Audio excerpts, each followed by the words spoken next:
I gotta admit, who's the drunken bastard who thought of this idea? We're gonna get a bunch of turtles. We're gonna make them teenagers. We're also gonna make them mutants. Oh, okay. I'm going with this idea. And they're ninjas. You just broke new ground there, Copernicus. Don't get me wrong, I like Ninja Turtles. I'm not the biggest fan of Ninja Turtles, alright? I'm not, like, completely obsessed with it, though I think I know enough to talk about this subject. So, it was already confirmed, Nickelodeon said they're making a new Ninja Turtle series, right after the CGI series ended, I believe, in 2017. They're gonna call it The Rise of the Teenage Mutant Ninja Turtles, which I don't know what the hell that means. Does that mean there were... I don't know. Moving on. I didn't want to talk about this just yet, but apparently they released artwork by Complete Accidents, because on their official website they did take it down, so only a few people got this. I'm looking at the image right now. I already heard a lot of people make some criticism about this, and I'm not going to say they're wrong, but at the same time I feel like it's too early to really say whether or not the series will be good or bad. One piece of promotional artwork should not be able to make or break an entire series, especially since that could give, like, sometimes promotional artwork, trailers, and all that kind of stuff can give the wrong impression. I mean, look at the 2015 SpongeBob movie trailers. They made it seem like it was going to be a whole CGI adventure, when really the scenes we saw were near the end of the movie. So who knows? It could be a lot different from what we're seeing.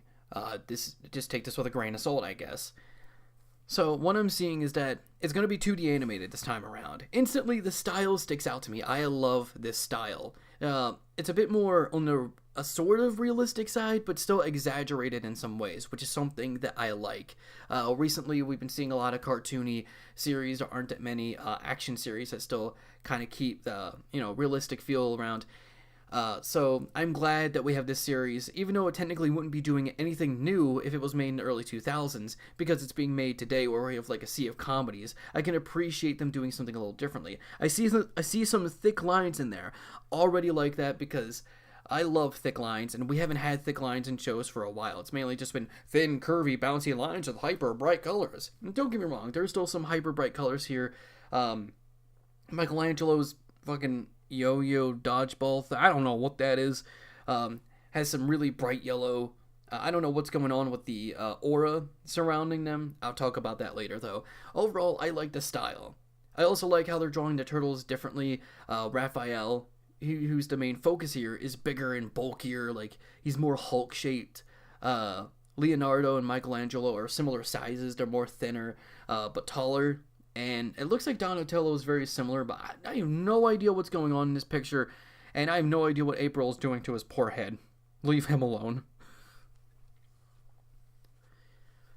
Going on an artistic look, I think it definitely looks good, but looks aren't everything. You can have great, phenomenal animation and still have a piss-poor story, and you can have terrible animation or terrible art and still tell a great story. One Punch Man started as like this crudely made digital webcomic that became one of the biggest anime series of 2015, and it's getting a second season. Aqua Teen Hunger Force gets a lot of laughs, despite the fact it's not even made in Flash. It's made in Macromedia Flash, I think it was, and it has an extremely low budget. South Park episodes are literally made weeks before they premiere, and I think...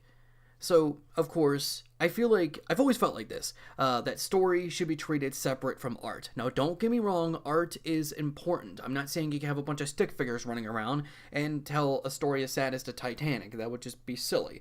But people have to also remember that if the art isn't, downright amazing, or it should be placed alongside the Mona Lisa or put in a museum, that doesn't mean that the story is going to be in the same level. Especially if you're looking at stuff from independent creators. But this is done by a big company, so I can't use that. That's a topic for a completely different video anyway. Let's go over what's different. Now, before anyone freaks out, here's the thing. Adaptations are going to have to do things differently. It's just a simple fact. If you were to just copy and paste everything that was done in the last iteration, then you wouldn't be doing anything new. That'd be lazy writing, essentially. And you'd be making just an HD remake. And I know people like the earlier versions, but that doesn't mean like, oh, we're making a quote-unquote new version, but it's literally just the same, and it's practically just more episodes of what you had before. Some people would like that, but here's the thing. Adaptations, reboots, especially if they're done by different people, sometimes they are going to have to change. And these changes could actually benefit certain adaptations. Ninja Turtles are a great example of this, too. They had so many adaptations. The original 1984 comic had some blood. All the Ninja Turtles had the same colored headbands. And then 1987 cartoon. It was more comedy-based, goofy. They were more lighthearted. And they had different colored headbands, which, of course, has been a staple ever since then. That was something that was not in the original, but has become a staple. The first live-action movie, that's also a good example, too.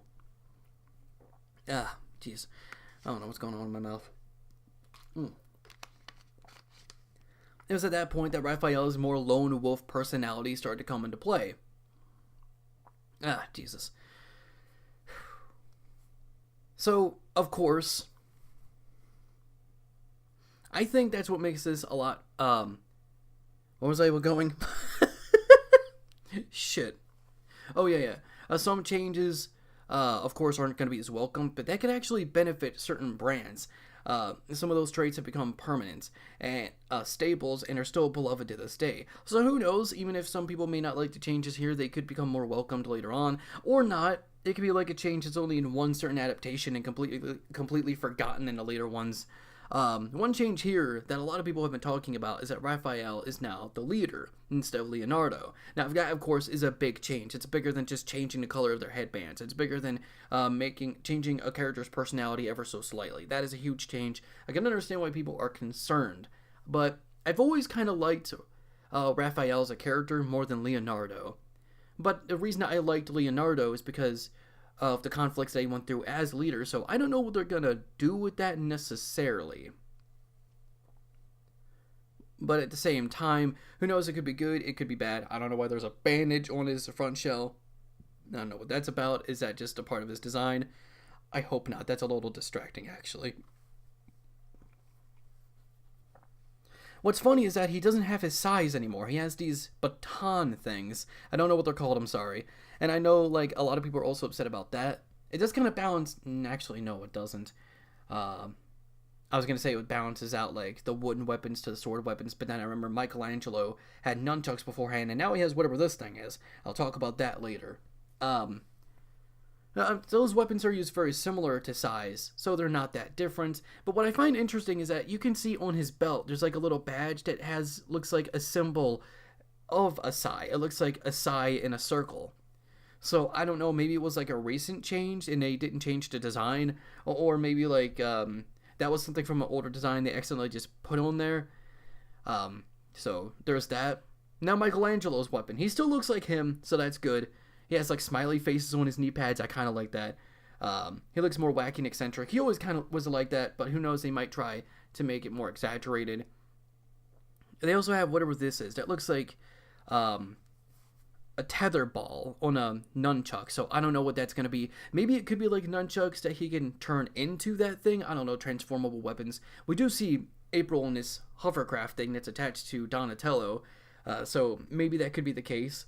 But the aura and fire that's coming out of Michelangelo's thing, I don't know what that is. It could be some kind of special power, which is kind of weird to give Teenage Mutant Ninja Turtles superpowers, but who knows? It could be done a little differently. Maybe it could be done right. Maybe it could be done wrong. It just seems a little silly to give them powers, but it just seems to be only coming from their weapons. So, who knows? I have no idea what the hell's going on with Donatello. He's turning into like some, what's his name? MODOK kind of character, and April's just riding away. And she's black. That's not a problem. I said it like it was a problem. I'm sorry. People are going to think I'm a racist. Now, they already confirmed that she would be turned from a Caucasian ginger to an African American, which of course already had some mixed reactions. Why change the race and whatnot? I can understand why they changed the hair color because, well, gingers are kind of going extinct, to say the least. There aren't as many gingers as there used to be. But changing her race entirely. Now, personally, I don't care if a character's race is changed. That doesn't bug me. I'm not going to be like an anime fan thinking that, oh, if it's an anime or manga, even if it takes place in a fantasy world, that must mean that character is automatically Asian. And if they make other adaptations, every character, including background characters, should be Asian actors and whatnot. And whatnot. And I get where people's frustration comes with that, but at the same time, I don't think changing a character's race is not going to do that much. I don't care if you got Light Yagami, Light Turner. Light Turner is not a bad character because he was white. He was just a bad character in general.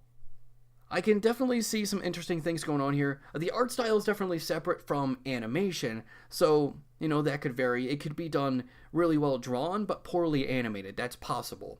Art style is only one part of the animation process. I still think it might be a little too early to judge the entire thing. Maybe a trailer comes out, but even then, trailers can be very misinforming sometimes, so I think I'd rather just wait for a whole, let's say, maybe a few episodes to come out.